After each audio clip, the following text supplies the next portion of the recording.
time and you're not understanding it, just be aware that that little checkbox could, in my opinion, offer you a tremendous negative outcome if you don't understand what you're agreeing to.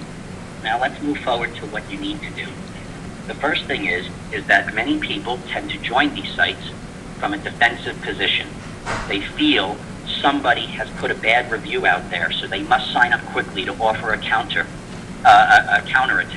And what I want people to know is exactly what's happening, or the fear of what's happening to contractors, actually happens to me on a weekly basis. And let me just give a quick analogy so you can see why you don't have to waste your time thinking in a negative way, and we should be focused on a positive aspect of your business.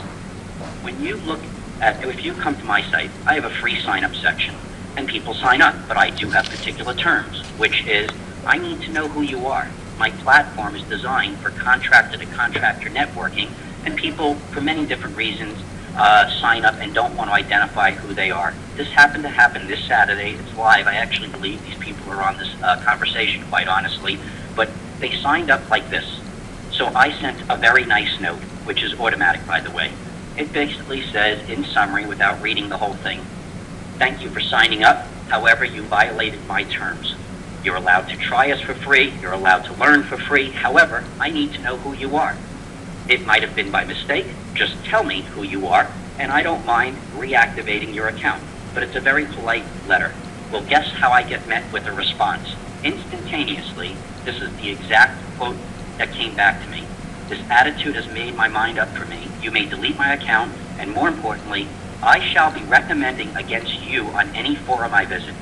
Now, this is an example of my life, which is the same. This is coming from the type of service, which I'm not going to mention, where they're starting to tell clients, every time you have an issue with a contractor, just threaten them with their online reputation. And it's slowly becoming an epidemic. Well, guess what? I don't know who this person is, and nor do I really care. It's not the person I want to do business with, but I'm not going to spend my time worrying about who this person is, posting negative reviews about how I want to run my business. And it's the same thing for all the contractors here. Don't get obsessed with what could happen from a negative perspective. Stay focused on the positive side of your life. And it all starts with understanding how to have a website. But what I want to do is make sure everybody in this group, and the numbers I see are growing as I'm speaking, is this is an extremely diverse group of contractors. And during the sign-up process, I actually couldn't go quick enough because the sign-ups were happening so fast.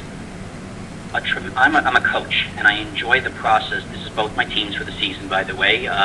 Two of my young teams out of 56 teams both got won the championships of different age groups, and I do enjoy having people understand what they can do on what they're capable of.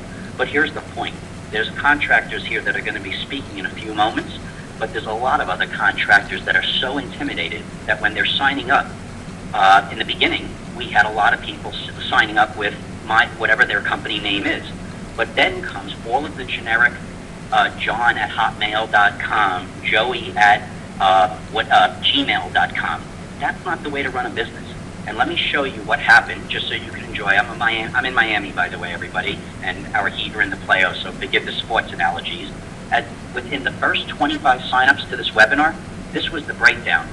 16 came from a business address, 9 came from a generic, and I like to say I'm missing the boat because I don't know why somebody would ever say Hotmail or Gmail or AOL.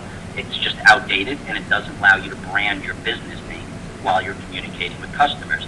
So in the first quarter, 25 points, 16 went to the business people or business email addresses, 9 came in generic. Then the next 25, it was 26 to 24. Then the next 25, after our name and this webinar started to propagate on different forums, it went up 37 to 38. And then the last 25, before it turned into a number that I just couldn't keep track of anymore, was at the final win, 51 people who are listening in right now, in the first 100 at least, came in from generic email addresses. 49 came in from business addresses. So that's the relevancy, because the 51 people definitely don't have email websites.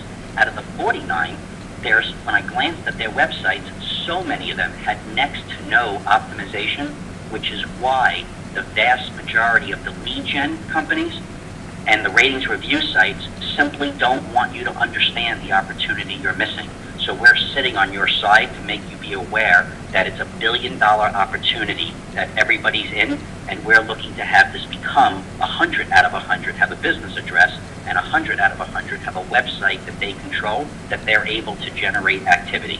So for the contractors that are listening, that are going to speak at one point, please just be aware that there's more people that are behind you than you may have realized before you say anything. So it should make you feel much better on how far you've come in the last 3 to 6 months. Now, Kyle.